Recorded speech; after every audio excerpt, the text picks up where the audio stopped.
Good morning, good morning, good morning, and happy Friday to you. Happy Friday. Let me apologize right off the rip for last Friday's episode. There clearly was some issues with my mic. It appears that I actually didn't have it located in the right spot because, as you all know, I talk with my hands a lot and things move around. So there it is. My apologies, my apologies, my apologies. You also know that on last Friday, I shared with you that I was going to come prepared for many of the episodes with my notes. So if I look down, you might see me picking up something that I actually want to put down. So hopefully you will be picking up what I'm putting down. Okay, so for today's episode, I'm really excited to share this with you. It's something that's near and dear to my heart. You all know that when I started the podcast, I shared some things about my past. I have shared over the time of the podcast some things about my present or things as they're progressing in my life.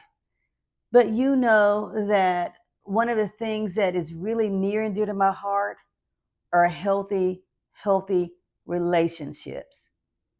And so many of us believe that we have an idea of what one of those involves, or shall I say, what one of those consists of.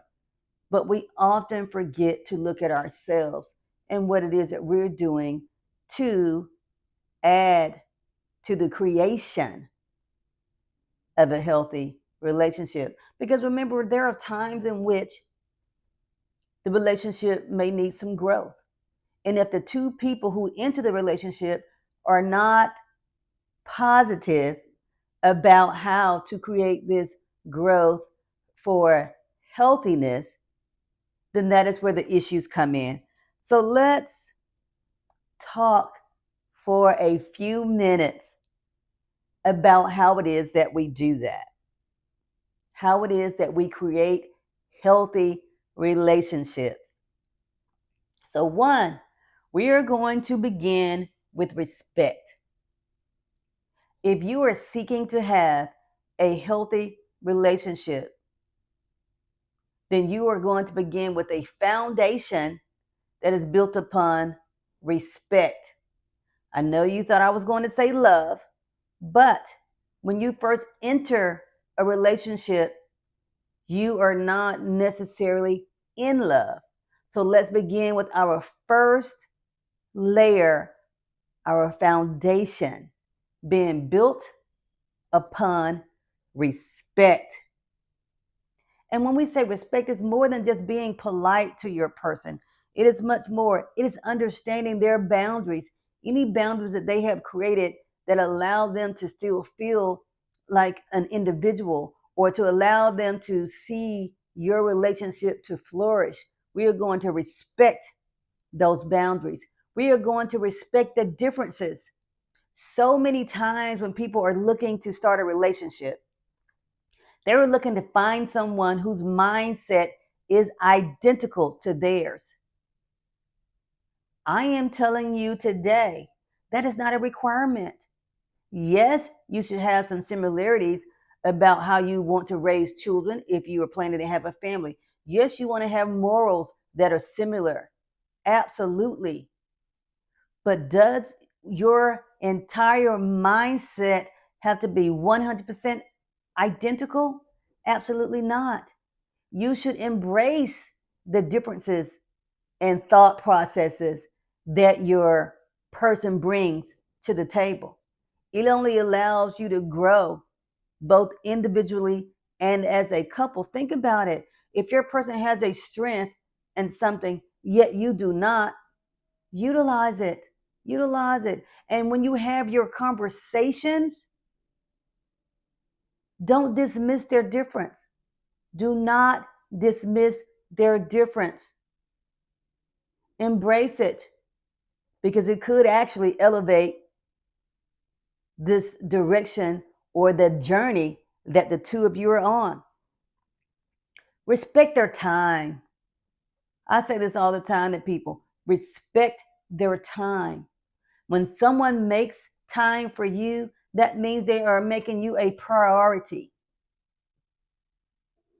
Don't take that for granted. Do not take that for granted. When someone is giving up their time to you, that says you are important to them. You are a priority. So do not, I repeat, do not take it for granted. Respect their identity. Respect who it is that they are as a person. Respect that. Know that, yes, while you are in a relationship, there are things about your relationship that are growing. Your identity as a couple is growing because you're working together. But also respect the fact that your person, your partner, came into the relationship with an identity that was just theirs. It is those things in that identity of that person that more than likely attracted you to them. So if that were the case, please respect it and don't expect for them to change. Allow them to be who it is that they are, who they entered that relationship as. Trust and honesty. Now, y'all know we've talked about this before. We have talked about this on more than one occasion. Without trust, whoo, without trust, a relationship of any kind is not going to work. It is not going to be long lasting. And I know you're saying, oh, Doc, that sounds bad. But honestly, it is not necessarily bad, because if you cannot trust your person, then that means that's not the person for you. So there is a lesson to be learned when there is trust lacking. Learn how to move forward, or shall I say, learn how to move on. I know y'all say it all the time, Doc, you give people plenty of chances. But I have been learning, because as you know, I too am a work in progress. I too am growing. I am saying to you, if the trust doesn't exist, if your person isn't being honest with you, then a few things might be happening. They may feel that there's not a safe space for them to actually be honest with you. They're not actually hiding something, but they're not giving you the entire truth, the whole truth. They may be afraid to share something with you. So, one of the things that we could do for our person is to make sure that we create a safe space so that when they need to talk to us about something, it doesn't matter whether it's good, bad, or indifferent, we have created a space that allows them to be honest. Now, if they are being intentionally dishonest and intentionally breaking your trust, then yes, I am a firm believer that that is not your person, and we should allow whoever that is to have an opportunity to actually find their person. And please get out of my way, because my person is looking for me, and vice versa. Your person might be looking for you, but please make an exit. Make a pretty quick exit if I'm not able to trust you with being honest. But on the flip side, we need to create a safe space for them. Next, we need to have clear communication. So many people say, oh, I was talking to them, or I know they heard me. And they may have. But were you clearly communicating what you truly meant? And did you ask some clarifying questions? I do that all the time. If I don't understand something that you're saying to me, maybe you weren't clear, or maybe I just simply didn't understand it, and I needed to ask you to say, well, what did you mean by? Or when you said, could you tell me more about that? Or I don't understand. Because clear communication is a two-way street. Yes, your person may be trying to tell you something, but it's how you receive it that could cause an issue in the relationship. So you want to make sure, that both people are being clear in their communication, being clear. And I encourage you to do this. I encourage you that if you do not agree with what your person is saying, do not make it a point of contention. Do not make it into an argument. Take the time to sit back, receive it, and sometimes we need to process what we have received. Sometimes you may have to table that discussion. Sometimes you may have to agree to disagree. But in all of those moments, in each of those moments, you are going to choose to be clear in what you are communicating to make sure that your person is understanding what you're wanting them to know.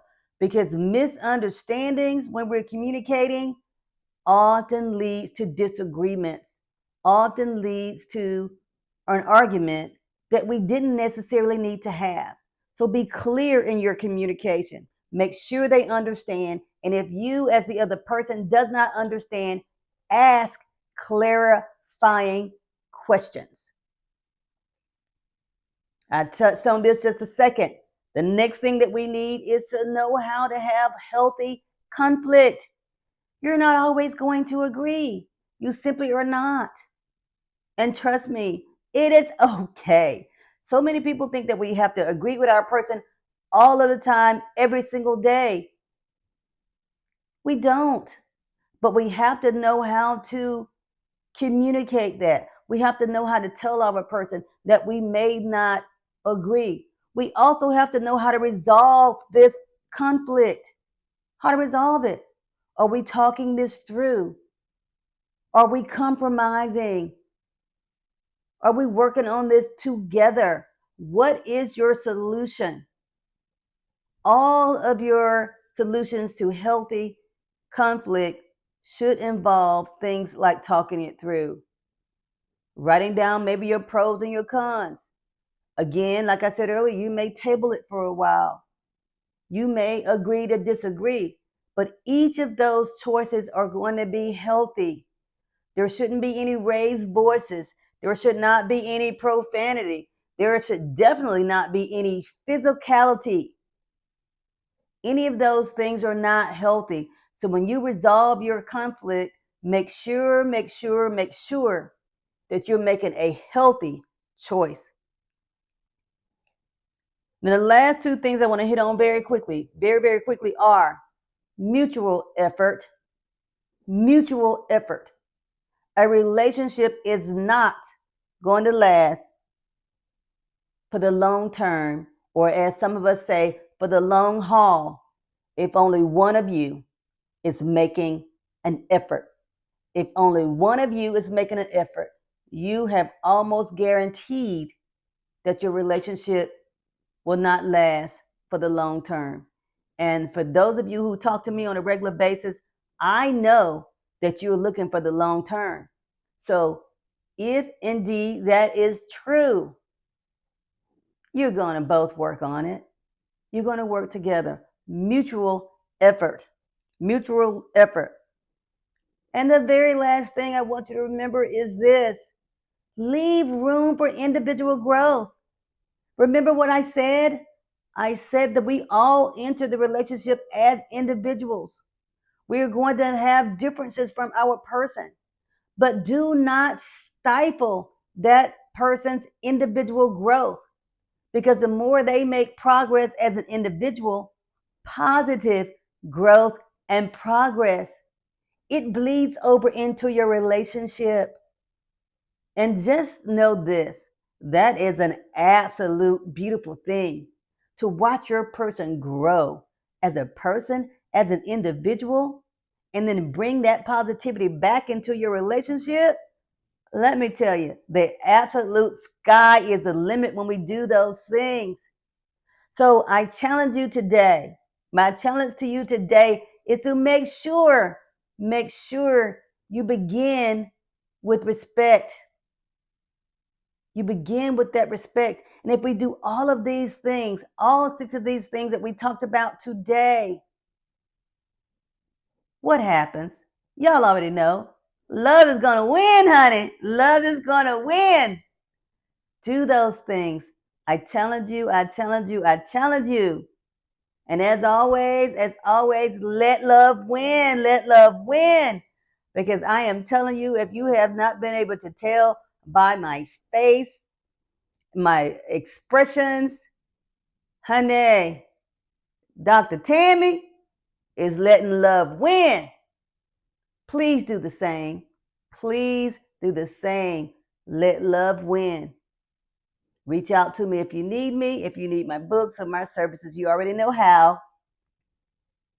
Much love to you. Much love, much love. Happy Friday. See you next time.